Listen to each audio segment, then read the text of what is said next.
What makes a good flight instructor? It's a very good and interesting question. I'm going to use myself as an example. Since I had a great mother that taught me to do so many things and have the patience, I learned that from her because when I was a youngster, I taught people how to shoot because I was a distinguished rifleman at 14. I was an accomplished skier. I was going for the Olympics. And I taught people how to do these things. So I have been teaching a lot in my life, in my teens. When I got to Stevens, I took up archery so well that the instructor said, well, would you help me teach archery? I said, yes, happy to. When I was in camp as a youngster, would I teach people how to shoot? I said, absolutely. So I had come from a family that were teachers. My grandmother was a teacher, my mother was a teacher, my father was a professor, and I think I had that teaching gene. So when I took instruction on anything, I always paid attention. Now I'm a type of individual that you show me something, I can duplicate it, but I can't read it out of a book and go do it. So I'm a hands-on, eyes-on person.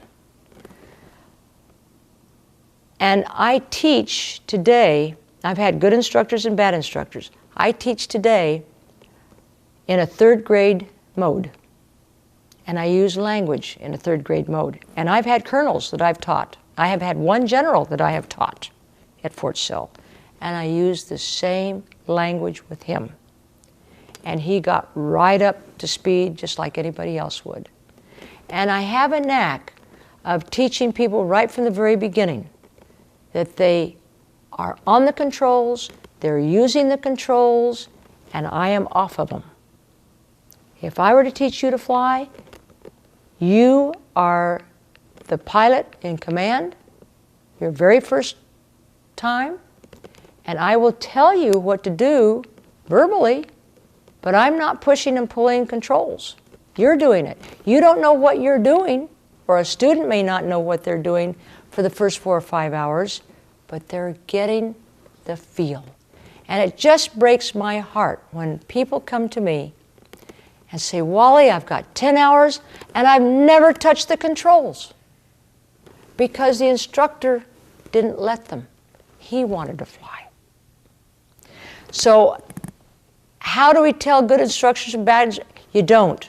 What you do is you put on that pair of shoes like you put on that airplane and you see if it fits. And you see if the language is correct. And you see if you're going to be touching those controls straight away. And that's the adapting way that I have taught, always.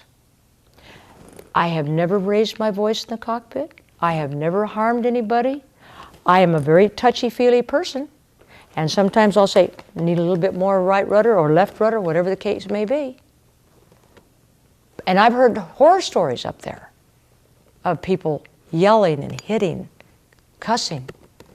That's not necessary. Never had to do that.